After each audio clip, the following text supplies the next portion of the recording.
Hello and welcome back, finally, to another episode of Craven Some Raven. And I know I've taken some time off, but it's okay. I've been busy, just not feeling 100% passionate about the whole football thing just because, team's not in the Super Bowl, just like what am I even bringing to the table? Why does what I say even matter? Why do I even record the podcast? But it doesn't matter. I enjoy doing this. I am not a professional. I just can't get that across more. I am literally just a Ravens fan talking on the internet, putting out my ridiculous ideas out onto the interwebs, thinking for some reason this is a good idea.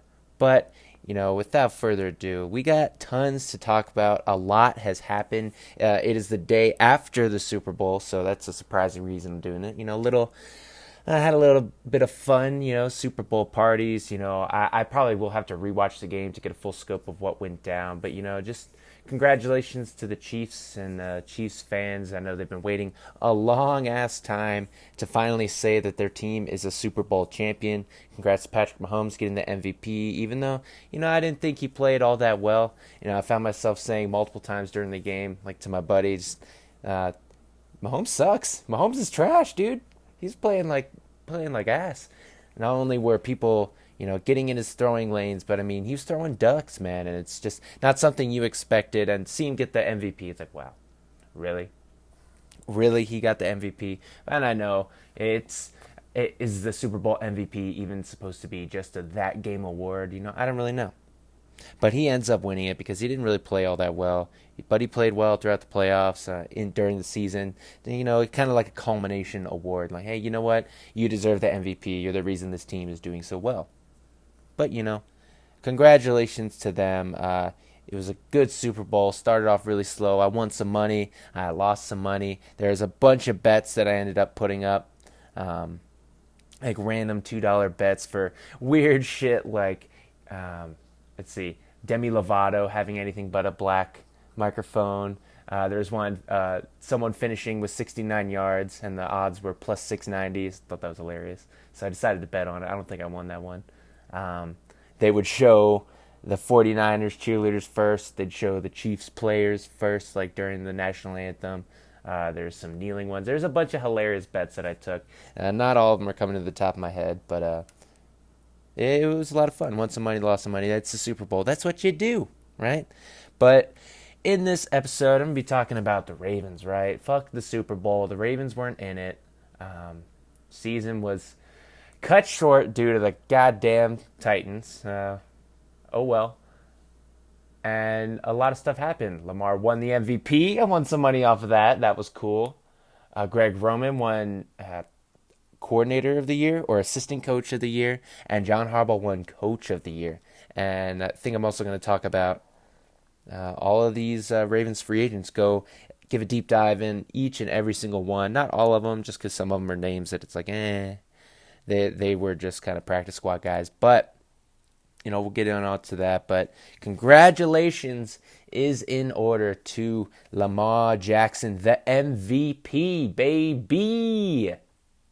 So congrats to him. It was a long time coming. Everyone kind of, from, maybe like week 10, really, it just started like, well, I think Lamar's the MVP, and it kind of was a unanimous thing, and it ended up being a unanimous award. I remember seeing Paul Rudd coming out and saying the nominees was Lamar Jackson, and then it just stopped, and it's like, well, there were no other nominees because the vote was unanimous. The Lamar Jackson, right? And so congratulations to him. What a tremendous season, right? This is the first season of me having the podcast, and boy, oh boy, was it a treat covering it, knowing like each and every week I get to talk about Lamar Jackson. I could predict the wildest and craziest thing about Lamar Jackson all year, and usually he made me right. I've been a huge believer in Lamar Jackson. I've talked about it many times. Part of the reason I created this podcast, just hitch your wagon to Lamar Jackson's coattails. It's kind of what I was going with. I just thought this team with Lamar Jackson, there was just a very large chance that this Ravens team was going to be good. I didn't know how good they were going to be. Didn't think they were going to be as good as they were this year. But, I thought they were definitely for sure making the playoffs. I thought Lamar Jackson, from before the season started, had a chance to do something special, become an icon in the sport. And that is exactly what happened. Not because I said it. I was just happy that when I said it, it came true. I just thought it had a real chance of happening, just because seeing what Lamar Jackson brought to the table, it's clear and obvious that this dude is a stud on the football field, and he ended up producing and ended up winning the MVP, finishing with I don't know how many records. You see people tweet about it, or people talk about it in the media, and they list off all his accomplishments. And I mean, during the season, it felt like every single week he was breaking some sort of record, doing something that hasn't been done before. And it was just a true treat to watch. I know as Ravens fans, we really enjoyed it. But, he's the type of player, the MVP type of player that kind of brings all fan bases around, where, you say you hate it when your team's playing them, but he's a joy to watch. And I feel most NFL fans, when the Ravens were on, they had a choice between the Ravens and maybe another game that didn't matter to them. They're watching the Ravens because of how electrifying and fun and fantastic Lamar Jackson had been that entire year. We can only hope that he improves, but luckily everyone is returning, right? Not everyone, but I mean, Lamar Jackson, MVP returning, John Harbaugh, Greg Roman, Coach of the Year and Assistant Coach of the Year, and much were well-deserved. I know the Coach of the Year, I remember early on in the season, people were talking about like giving it to like Mike Tomlin or the Dolphins head coach, for doing stuff that wasn't supposed to be done with his team. These teams, they were down and out and they ended up winning. And, I think the NFL, they finally made the right decision, because I was hearing stuff like that, like, oh, not John Harbaugh, because it's not about how successful your team is. It's about, what you do with what you're given. And I felt like, that's like, it feels like a disservice to that coach, honestly. Like if you were the Miami coach, I just can't remember his name off the top of my head right now for whatever reason. You had a terrible fucking season, right? Obviously you won a few games, you weren't supposed to win any, but you won a few. So it's like, hey, good job. Your players are playing for you. But after a terrible fucking season, being pissed off, I remember seeing that guy really mad, and then giving award for Coach of the Year. I imagine that would just piss him off, piss anybody off. Like, oh yeah, you didn't do great. Here's a Coach of the Year award. You did great. It just felt like a kind of like a fuck you award.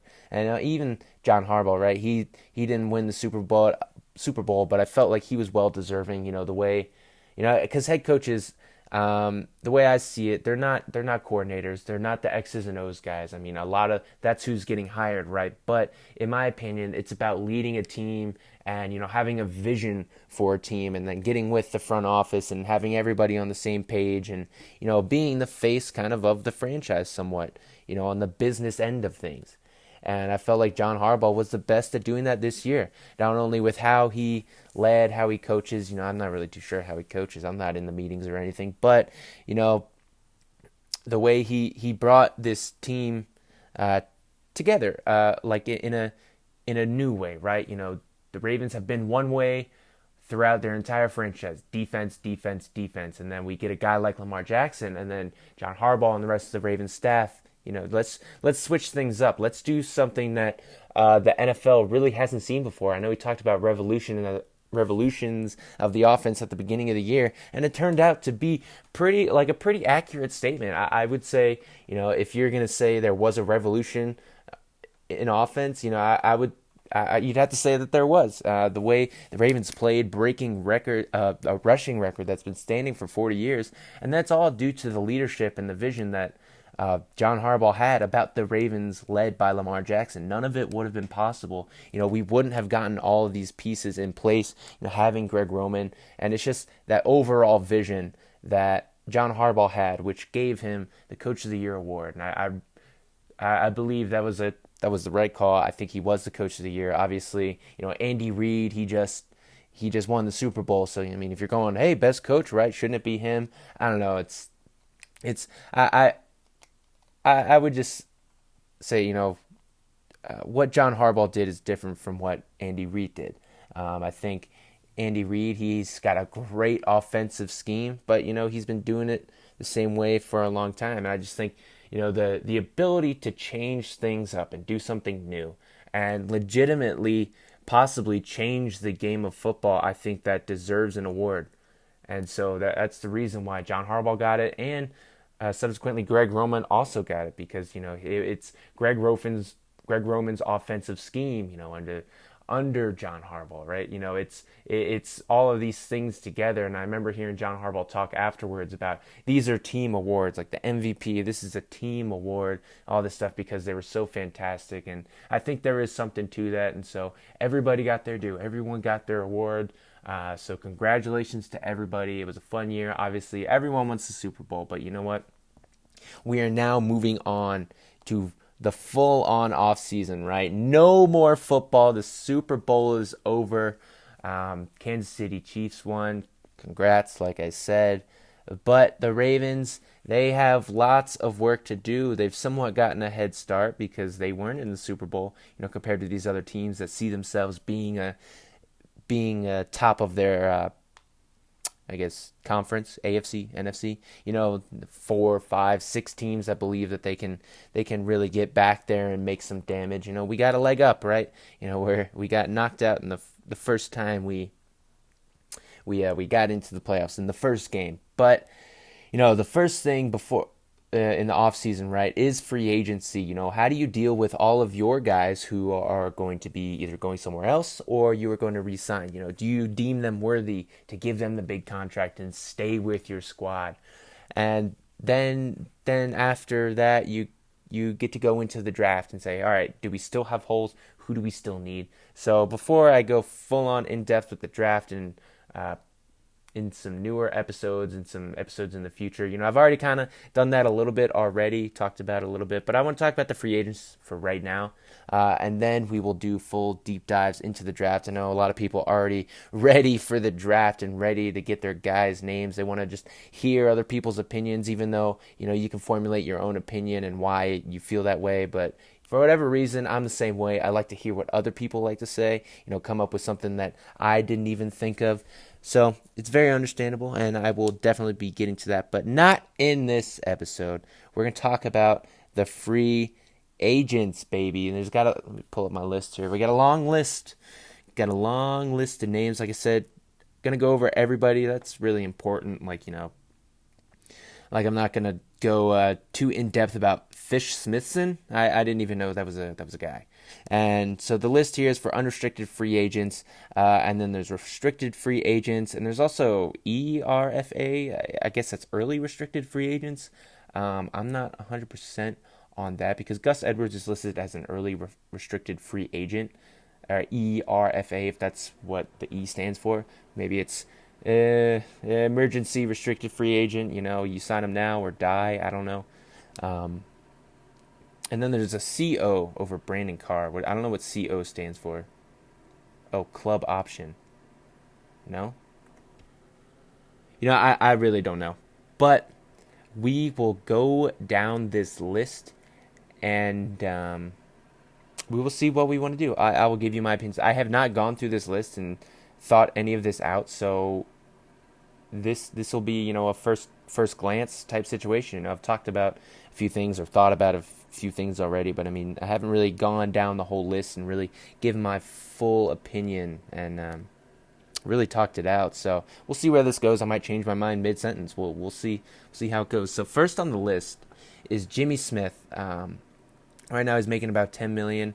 I had heard Jimmy Smith saying that he wants to come back, and he was on the Lounge podcast, the Baltimore Ravens media podcast with Garrett Downing and Ryan Mink. I remember hearing him. He kind of moved into the mic real close, like, "Come and see me, Eric DeCosta. I want to play for the Ravens." So with that, he is an older guy, right? We have dumped a ton of money into the cornerback position. We signed Marcus Peters. We bring in Earl Thomas last year, and Marcus Peters, I guess, too, mid-season last year. Um, let's see. We gave Tavon Young a contract extension, but he ended up being injured all year, which was a bummer. We have Marlon Humphrey, who is soon to be paid. We got Brandon Carr. But we have a ton of talent on the back end of the defense, and part of the reason for that is Jimmy Smith. He's one of those guys, but he is older. He does get beat sometimes. He's not the same guy he used to be. But it's still like one of the shocking stats about the Ravens, even to this day. It's when Jimmy Smith isn't playing, the defense suffers. And watching him play individually week in, week out, it's like he's not that great, right? He's not that much of a linchpin, is he? But if you look at the difference between when Jimmy Smith plays and when he doesn't, it's huge.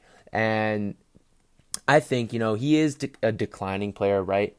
I don't think it's like a off the cliff decline. It's just like a slow taper because he's in his 30s now. He's a cornerback. That is a quick twitch, fast cut on a dime position. When you're in your 30s, you just can't do that. It's just he's still athletic, right? But I mean, he just you just don't have the moves you used to when you're older, right? And that's the way things go. You break down over time, and he's making $10 million a year right now. I would almost be okay if he signed for the same amount, honestly. Seeing the way that the cap increases each and every year, plus a new deal probably soon to come in whatever it's called, the Players Union or whatever. I don't know what it's called, but I think a lot of what people are saying is that the money's going to go up for players. So I think keep them around $10 million for now. Maybe that'll seem high right now, but I just think seeing the stats of what Jimmy brings, what happens when Jimmy plays and when he doesn't. There's no reason you shouldn't. I think he might be willing to take a pay cut. Any savings? Oh, bless you. Whew. Oh, thanks, man. Yeah. Just seeing what he brings to the table, it would be foolish for us not to re-sign him. Hopefully he's willing to take somewhat of a discount. I'm sure if he went to the open market, someone would definitely pay him. Someone I think definitely would pay him $10 million a year. I mean, everybody knows that secondary is super important. Obviously, the Ravens feel so. I think it might be a analytics approach. Seeing that maybe cornerback, safety, back end depth and productivity is way more important than the pass rush. Maybe that's the analytics saying that. I believe that. I've talked about it, how I think it's more important, just because it's being a corner, wide receiver versus cornerback. It's a you versus me kind of proposition. It's really tough to do that by committee. You can't just drop all 10 when they pass. It's just not the way it works. So you need top end guys to really take out their top wide receiver, their second wide receiver, their third wide receiver. Go man to man and just lock your dude down. You got to do that in the secondary, and I think Jimmy Smith is one of those guys. So I want the Ravens to bring him back, and I really hope they do. So I'll just leave Jimmy Smith on that note. But next we have Brandon Carr. He moved his way to safety, and I believe he's not an unrestricted free agent. He's, I think, like a team option guy where they can choose to continue to pay him $5 million or $5.8 million per year or not. Not at that price. That Brandon Carr, not at that price. Because he has kind of moved to safety, kind of like a nickel safety role. I like him there, but I don't like the money he's making. He's not this top end guy. He's not the guy he used to be. To me, he just seems like a guy. And it's always tough to talk about a player. I don't know this guy, and it feels like I'm just trashing on him saying this. But that's what sports do. This is the reason you make all this money. You kind of open yourself up to major criticisms about your body and what you can do as a player. You just leave yourself open to that. And so, sorry, Brandon Carr, at $5.8 million, I'm not okay with the Ravens paying that much to keep you. Maybe if you're willing to take less, if you want to take like maybe $2 to $3 million a year, maybe. But at the same time, the NFL, it's all about having a young, talented team. Everyone on their rookie deals. That's what it's all about. And when you got aging guys, you can't be paying them a lot of money. It's got to be what they're worth versus what they produce. And sometimes it's just doesn't add up for these older players. So I'm sorry, Brandon Carr, but if I was the GM, I would say, you're gone. Just not at the price. It's just the price. If he was cheaper, then yes. But at the price he's at now, no. But I would like them to bring him back at a cheaper price. But also at the same time, I want to see these younger players get out there. I want to see them produce. Now, they get out there and they don't produce well, then it's like, oh, fuck, we should have kept Brandon Carr. And that's old cat and mouse game of being a GM, right? Of trying to build a team. It's tough to do all these things. But sorry, Brandon Carr. So next we'll move on to Michael Pierce. He's an unrestricted free agent, but he is a defensive nose tackle. I don't know what kind of market he's going to have because in previous years, those guys have gone out and made a bunch of money. But this year has proven that, hey, you can find these guys out on the open market, right? When we've picked up Petco, we picked up Ellis, when either Michael Pierce or Brandon Williams weren't in the game due to different reasons. They came in and kind of stepped up. We're that big body that we need. And we still have Dalen Mack. We didn't really get a chance to see anything that he had to do. But, I would like Michael Pierce to be back. But, I don't see him. I just feel like the money that he's going to be able to get on the open market is going to be well worth it for him. And I just don't see the Ravens, having already... having Brandon Williams already on a big contract, them having big deals to two guys kind of doing the same exact thing. Sometimes it's like, hey, you got something good, you double down on it, right? I just don't think that the nose tackle position is the right spot to be doing that, right? I think a lot of guys, all of our defensive tackles, like Michael Pierce, he was a rookie free agent, right? We got him. Brandon Williams, I don't even know what round. I think maybe the third or fourth round. These guys, you can find them late in the draft, and they end up doing that, run stuffing defensive line job very well. And they're not the high money guys. And when they are, it's like when it happened to Brandon Williams, he got that big contract. We're like, well, he's not fucking worth it, blah blah blah. But then you see the production.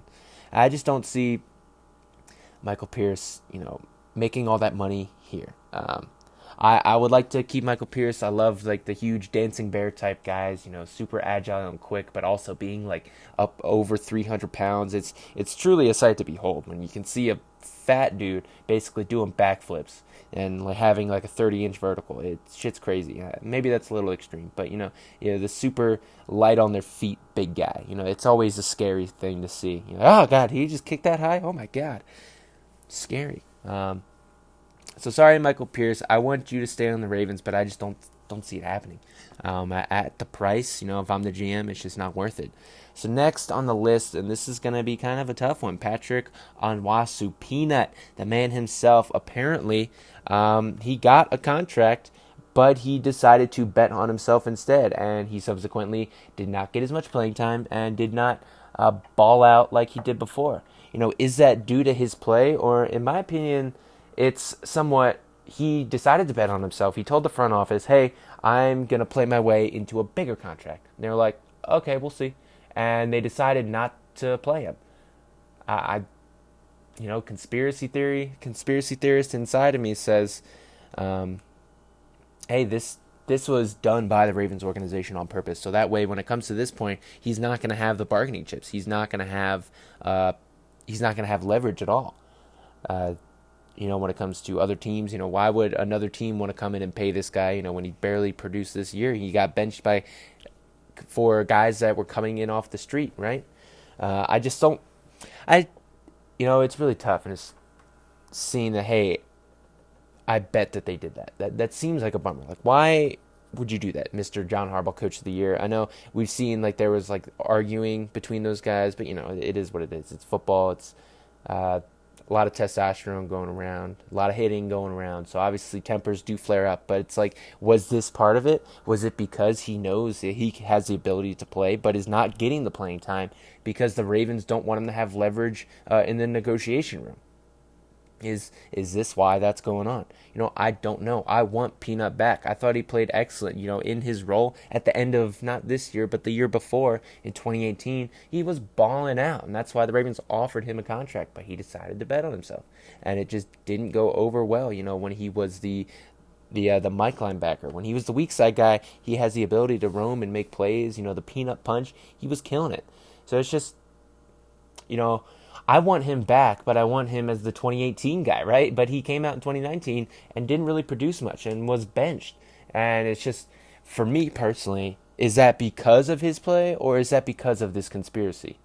Which is more true? Because I want Peanut back. I love the way he played. But, at big money at inside linebacker, we're not going to pay him big money. C.J. Mosley set the market last year. I know the Ravens wanted him back. But, it felt like, the Ravens were better off without him with that contract. So, Peanut, I want him back. But not for a lot of money. Inside linebackers, not the biggest, position of need, maybe analytics or the way the game is played, depending on how the Ravens use them. It seems like if they can get guys off the street that produce well, inside linebacker isn't the marquee position it used to be when Ray Lewis was here, when Bart Scott was here. They're just not asked to do the same things, especially with the league changing. For Peanut, I just don't want a lot of money from us. If he's willing to play on a cheaper deal, I am 100% okay with that. But if he goes elsewhere, I am also okay with that. Even though he was a, undrafted rookie free agent going to our team, ends up producing, it's a great story. I just don't see it, coming to fruition. Next, we got Seth Roberts. I'd rather the Ravens go young at wide receiver. Maybe they'll be less reliable, but you know what? Yeah, you'll be able to have cheap young guys competing, trying to make their way in the league. I'd rather just see them go through the draft to get a wide receiver. So Seth Roberts, sorry, buddy, no. So next, Anthony Levine. I don't know what happened to Anthony Levine. It says he's only making $1.4 million, so it's obviously not a lot. He's definitely a huge part of special teams. I know he got a bunch of first downs this year. He got that huge run. I forget where. It might have been against Miami. But he was a huge part of special teams, recovering kicks and then, punting, obviously getting those first downs on fake punts. He was a huge part of that. I don't really know what happened to him on the defensive side of the ball, like actually playing on defense. I didn't really see him much. But due to him being a leader and being a key special teams contributor, if he can stay around the same price, I am all for the Ravens re-signing him, keeping him in that role. That'd be a huge yes from me, Anthony Levine. Come on back here, buddy. Come on back to the Ravens. Come on to the good side. Or, come on inside and get yourself something cool to drink. So next on the list, we got Pernell McPhee. Obviously, older pass rush. Used to be with the Ravens. He came back. He was playing excellent, but he was playing too much. We had too many injuries at the outside linebacker position. Too many guys. They decided to cut ties with Tim Williams. So he was asked to play a lot. And, as an older gentleman, as an older feller, you can't be doing that. He's only making $1 million a year, and I hope he resigns. It's going to be a yes for me, dog. If I'm on Shark Tank, I'm making this deal. Bring back Pernell McPhee, because not only was he a good player, but he's an excellent leader, good influence in the locker room. He's been there, done that in the biggest games, and he's the type of player that I want the Ravens to have on the defensive line.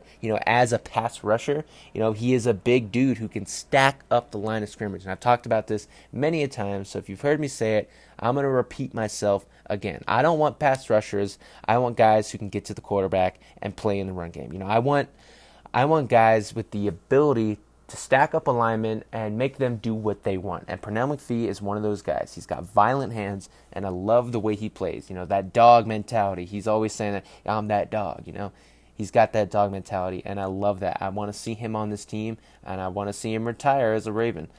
He's the type of player I want on defense, that dog mentality. So Pernell McPhee, come on back. Please, Ravens, sign him again. Next on the list, making the same exact money, actually, Domata Peko. I don't really know. When it comes to, I'll just lump Domata Peko and Justin Ellis together. If they're super cheap, I would let them see if they want to go elsewhere. I imagine they would want to stay. Seeing how well the Ravens did this entire year, going 14-2. I think the older, bigger interior defensive linemen, they just want a winning situation. They want to go to a team. They don't care about the money. They just want to go to a team where they can get glory, right? And I think a lot of players will see the Ravens as a sort of situation, not only for free agents on our team, but of other teams, right? When we talk about free agents that maybe the Ravens should sign, I don't think I'm going to get to that in this episode. There's a list of too many guys, and the Ravens definitely have a niche market kind of mentality where they find right player, right price, very specific set of skills. So they look for something super specific, it seems like, because they find these guys and it's like, who? And then they end up playing well. Which reminds me, so Domata Peko, Justin Ellis, both those guys, I'm indifferent. I really could care less, which sounds like a stupid thing to say, but it doesn't matter to me whether they're on this team or not. So next on the list, Josh Bynes, him coming in mid-season, playing the way he did. I think, yes, bring him back as like a camp option. If he ends up winning the job, then good on you. I know they already had signed LJ Fort, the other inside linebacker that they brought in mid-season to kind of help fix this ailing Ravens defense. At the time, they couldn't stop the run, they couldn't stop the pass, they pretty much couldn't do shit. And Josh Bynes came in and he played excellent, but he's older. You can't put a lot of money into older players. I think, it's great for leadership. It's great for experience. But, we want to see the young guys come in and do things. So I'm fine with the Ravens bringing in Josh Bynes, but only if they also bring in some other young talent. I've said before that I like Alaka. That's his name. Alaka a lot. And, the guy from Texas A&M who was a undrafted rookie free agent last year. I love the way he plays. We'll see what happens with him. I'm going to keep my eyes on that. But, Josh Bynes, if he comes in not making a lot, I'm 100% okay with that. I want him not to win the starting job. I want a younger player to come in and beat him for the starting job. That's what I want. Since he was our inside linebacker and he played excellent, yes, I want him back. But I'd rather see him get beat out by a younger guy. That's just the way it is. So if you got to bring him back in that sort of capacity, then yes, I am all for it. Bring back me some Josh Bynes. Next, got Brendan Tralwick, another secondary player, but mostly a special teams guy, an excellent special teams player. I say yes, you got to have designated special teams player if they are so good at it.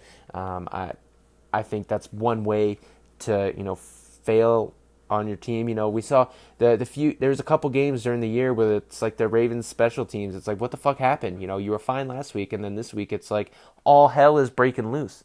And I think some of that is because, we brought in a bunch of new players, so that means it shuffles all of the special teams. And a lot of these guys, it's like that's what they do. They're good at it. And so when they get out of rhythm, they get out of sync, it's new guys on your left, new guys on your right. The team kind of suffers. The special teams kind of suffers. So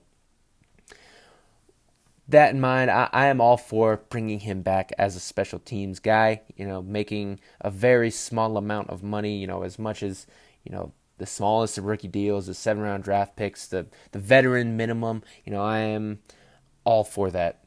Yes, sir. Please give me some more of that. So next player, so Brendan Tralwick, yes, come on back.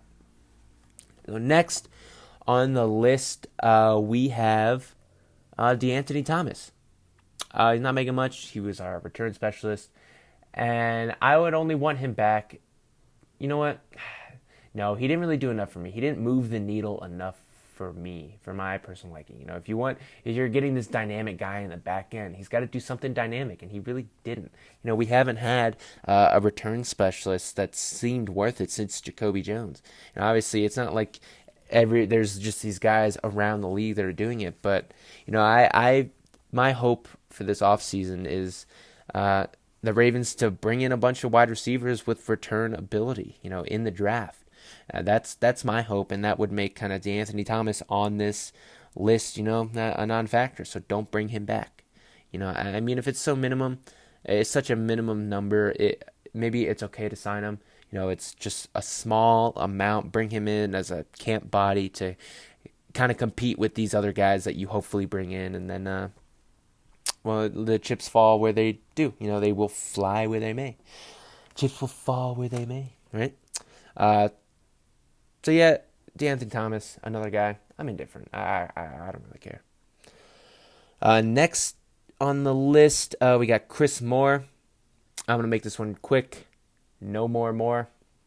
I'm okay saying that he hasn't produced enough on offense. I know he's done some stuff on special teams, but at the same time, when it comes to wide receiver, I'd like the Ravens to bring in some younger guys, and hopefully they can have the same effect on special teams. So Chris Moore, I'm sorry, buddy, you haven't done it yet. You can catch the crazy catches, but you can't catch the simple ones, and for that reason, you out. Next on the list, Jihad Ward. Yes. He's only making $720 right now. I am okay with them paying like $3 million a year. I love his style of play. Like I was saying before, he's a pass rusher, but also a big dude. And he's not really even a pass rusher. He's just a big defensive lineman, more like a 5 technique. But the Ravens used him in a pass rushing aspect and a run stuffing aspect. And, I love that type of two-way defensive line player, right? And that is what I want from the Ravens defense. So Jihad Ward, yes, give him whatever money he wants, and maybe not that much, but I mean, if he wants $3 million a year, I say yes. So next on the list, we got Matt Skura. Obviously, we had what's his name? Jesus, what's his fucking name? The guy who stepped up, played center. Not Skura, because Skura is the guy I'm talking about. Makari, this team, yes, that's his name. So Patrick Makari came in, played center at a reasonable level. I want Matt Skura on this team because he played better than we expected, than I ever expected. He's just kind of improved where I thought he wouldn't. And I want that back on the team. Now, he is a center.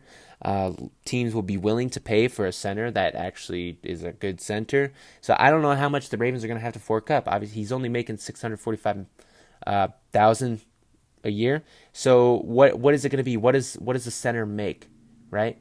I remember when it was who's the guy? He ended up going to Tampa. What the fuck was his name? Why am I blanking? Once they're not on the Ravens, it's like, yeah, I could care less about you, right? But, the angry dude, fuck, why can't I remember? It's going to bug me. But, he had a great year, and it's like, oh, we need to re-sign him, but then he ends up making, like, the record for centers or something like that, so...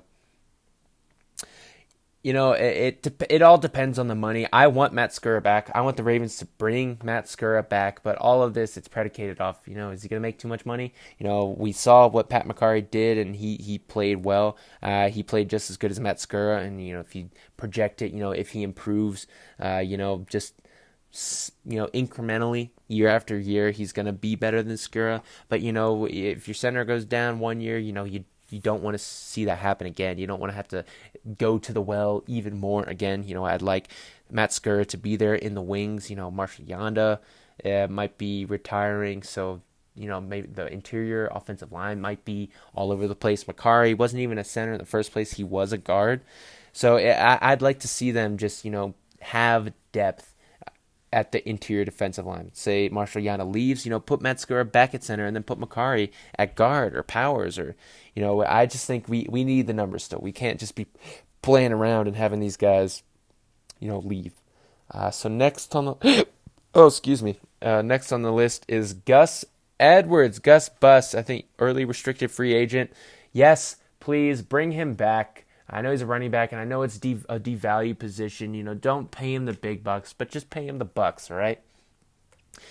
I thought part of the reason we lost that playoff game is because we didn't get Gus Edwards involved more early and often. You know, we didn't get him involved enough early and often. I think that's one of the major reasons as to why we didn't win. So with that being said, man, yeah, bring back Gus Edwards, right? Just bring it back, man. Bring it back. Make it easy on yourself. You know, killed it. Love his running style. Love the I'm running forward. Go fuck yourself. I don't care what any of these motherfuckers are doing. I'm gonna run forward and I'm gonna get the tough yardage. You know, so many times we've seen him, you know, in a blink of an eye, be past the second level and 40 yards down the field. Like, holy shit, what the hell just happened? You know, he gets the crease perfectly. You know, since he doesn't like to go side to side, he's going straight forward. So if there's a hole there, he hits it and he's going far. So I love that about his game. I really want the Ravens to bring him back. I want the Ravens to also draft another running back, and I know they just drafted one in what's his face, you know, in what's his face. But you know, I just think the running back is a very important position for them. I am looking at Clyde Edwards-Helaire, the LSU running back. He is my favorite running back of the year. I know a lot of people have other running backs as their favorite, but he is mine, like, by far. But I'll get into that in a later episode. But I just think running back is a very important position for this team, obviously running the ball. And I think Gus Edwards is a huge part of that. Honestly, could be a bigger part of that. But, you know, we will see. Justice Hill, Jesus Christ. You know, I want him to be back. I think he's a valued member of this Ravens rushing attack. You know, the record-breaking, the league-leading rushing team in NFL history. And Gus Edwards is a huge part of that. So yes, yes, yes, yes, yes to Gus Edwards. So last, but definitely not the least, I was saving him for last because this is the big one. Matt Judon. You know, you been Jewed on. You thought it was a cheap thing to do, huh? I can say that because I'm Jewish.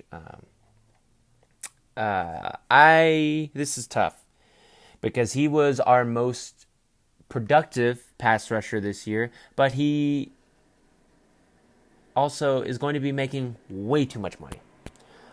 Where his money is not gonna, it's not gonna make sense for how much input he's putting in on the field. You know, how much production he's actually going to get on the field. And that's really for every pass rusher across the league. You know, the money that they're making compared to what they're producing, it just doesn't make sense. The money is just too damn high. The rent is too damn high, right? And it's not just Matthew Judon, right? It's everybody. It's that whole position. For whatever reason, they make mad money. Obviously not for whatever reason. It's because, you know, they get to the quarterback, they disrupt the whole offense. You know, you can just destroy a play single-handedly. But it's not often enough, right? For the amount of money that they're getting paid, you know, like, they're getting paid like backup QB money. And I don't know, they're making more than that. They're not quite making QB money, but they're making like the next step underneath, and the money just doesn't make sense. It just doesn't make sense for the production you get on the field. Like every once in a while, you get some plays, and maybe they have a good game, and if Matthew Judon has a good game, he gets 2 sacks in that game, right? That's only 2 plays. And obviously, I know there's pressure, there's quarterback hits, there's all that other stuff, and knowing that the Ravens don't have a lot of pass rushers, and this was your most productive guy, and these past few years, you're just letting them walk out the door, and eventually it's like, hey, Ravens, you're going to have to sign somebody. You can't just keep letting them walk out the door. But yet we're stuck here again in the same position. He made the Pro Bowl, which it's the Pro Bowl. How realistic is that he's actually the best pass rusher? But, you know, is he going to be worth $15+ million a year? In my eyes, no. But at the same time, we can't keep letting these guys walk out the door. And at some point, you got to put your foot down. Say no. He's a great person in the locker room. You know, body built by Taco Bell. I imagine him leaving is going to be a huge hurt to the defense. You know, all the younger players in the defense looking up to Matthew Judon. But, you know, you got to think about it from a business perspective. And that's what football is, right? It's such a cliche. People always say it. But it's true, man. It's an entertainment business. And is his entertainment worth $16 million a year? I don't think it is. I saw something that, he's eligible to be tagged and traded. If they tag him, I'm okay with the tag because it's just kind of like a 1-year rental. Obviously, it will be an expensive 1-year rental, but that'll be kind of your barometer. Is it worth it? Is that money worth it? Does it hurt your team too much? Does it not? Is it okay? That's what I'd like to see him do. I'd like to see him get that 5th-year option, sign the tag, and then the chips will fall where they may. I'm going to use that phrase again, right? Even though I don't even know what the fuck it means. I guess it's poker? I don't know. The chips fall where they may. But, it's tough. It's tough because his production will never match that dollar amount. But you still need good pass rushers. And he is a good pass rusher. It's just, where does your team falter due to that money loss? Or due to that money not being elsewhere? What do you lose in gaining Matthew Judon? That's really where you have to kind of weigh this. Can you get young pass rushers to produce on a young contract or on a rookie deal? But the issue is, I like the Ravens not to have holes going into the draft, because if you have holes going into the draft, that tells everybody in the draft community, hey, the Ravens are looking for this guy. And I don't want the Ravens to be in that position, but I also don't want the Ravens to pay him buku bucks. I just want the 5th-year option. That's what I want to do. And let's not forget, he's an older guy. He's a sneakily old guy. I think he's like 28. What is he? He's 28 years old. And only being he came into the league, I guess, at 24 as a 5th-round prospect out of Grand Valley, smaller school, highly productive small school guy, and the Ravens like those guys. And they've had a lot of success drafting these guys. So, my hope is give him the 5th-year option, but draft some of those small school productive players. Maybe a big guy, maybe the 1st round you go, defensive end / pass rush type guy. Depending on who's there. I know Curtis Weaver is a guy that I like. But I don't like the Ravens having holes going into the draft, but really from a team building perspective, I think that's the best way for them to go, is to have those holes and try to fill them in the draft. Like I said, I don't like that because then everybody knows, but it's gonna be too much money. It's just too much money, man. Too much money for Matthew Judon, and I'm not cool with that. So that's everybody, man. Most people I wanted back. Most people, some people I didn't. But you can re-listen if you want to. If you missed something I said, or you thought I said something just so special, then go give it a listen. So with that being said, man, that's probably gonna do it for this episode. First one in a couple weeks. I know, like I said, just getting back into the thing. Getting back into it, just been super busy at work. I'm gonna talk about another reason why I was busy in a little bit, but just super busy getting a company up and running. Not only having a full-time job, but I was trying to get a company rolling, which is a way for you to help me actually. So if you like the podcast, you enjoy it, drop a like. If you're on YouTube, a comment.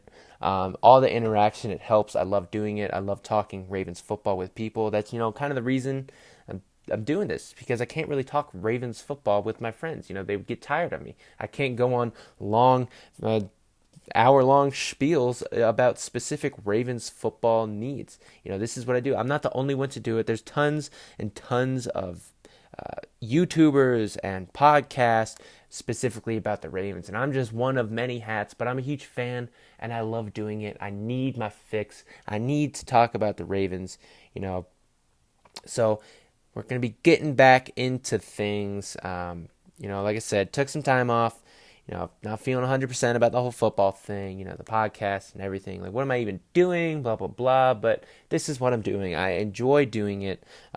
Whether you think my opinion is dog shit or you enjoy it, it means no difference. Obviously, I like when I get positive feedback and when people enjoy what I do. Definitely a huge fan of that. I try to be funny with it, when I can, when a joke pops in my head. This is unscripted. This is all off the cuff.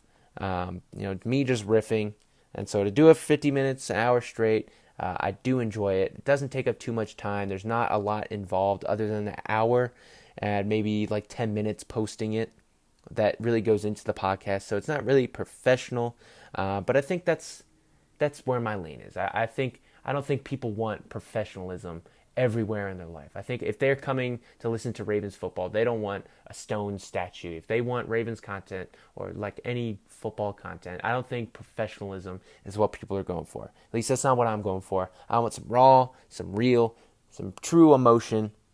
So that's what I'm going to try to bring. I'm going to try to do it, try to improve on everything. This was only the first year. I have no idea how long this is going to go. If I ended up making money with this, then yes, I would probably buy some better equipment. As of right now, it's just me on my phone. So I'm going to try and make this second year, this off season, better than last off season. You know, I think it's been just about a year. I think I started last February. I think, not quite a year yet, but this has been a culmination, a long time.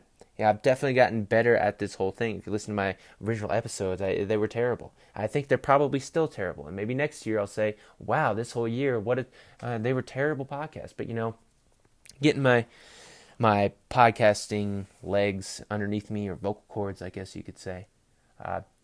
Trying to get better at it, trying to come up with some unique content, way of displaying different information. So we're going to be doing all of that, especially when it comes to the draft. It'll be a lot of fun. But like I said, I was super busy. And one of the reasons I was busy is because I've started a company with a couple friends of mine. And this company entails us selling bottle openers online. So without further ado, I introduce you to the Circle Game bottle opener. Are you familiar with the Circle Game bottle opener? Or the Circle Game? If you're not, then I cannot help you. But if you do know what the Circle Game is, you play it all the time, whether you're young, you're in high school. That's where I used to play it. Still not really playing it. Then recently getting famous because people were saying it was a racist thing. So we're kind of hoping that there's a bunch of buzz around it, and hopefully people get angry and we get some good press. First and foremost, it's not racist. It's literally just a stupid game that high schoolers play. But, it entails making the little OK symbol, putting it below your waist, and then boom, you got them. You got your friends. So we have decided to make a keychain bottle opener with the same design, my own design, if I do add so myself. Looks pretty good, came out pretty good. But you can purchase these online if you go to GotEmLLC.com. GOTEMLLC.com, and you can order yours today. We ship all over the U.S. We've got sales coming in.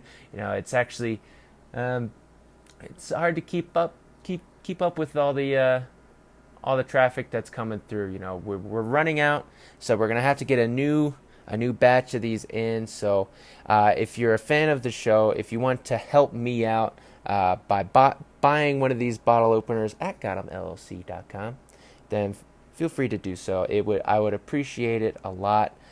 If you use offer code GOTEM20, you get 20% off, bringing the grand total price to I forget which.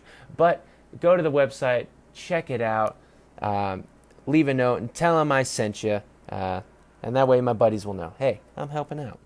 So with that being said, I want to thank you for all the support that I received this entire year, even all the hate. I love that too. It was a lot of fun. A little gut wrenching. It's some of the comments I got on YouTube, but you know what? It's fine.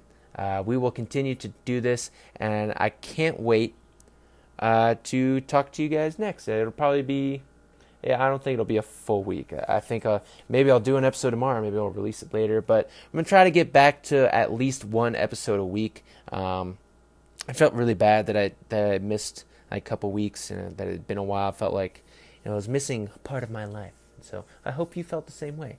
So help the show, buy a bottle opener.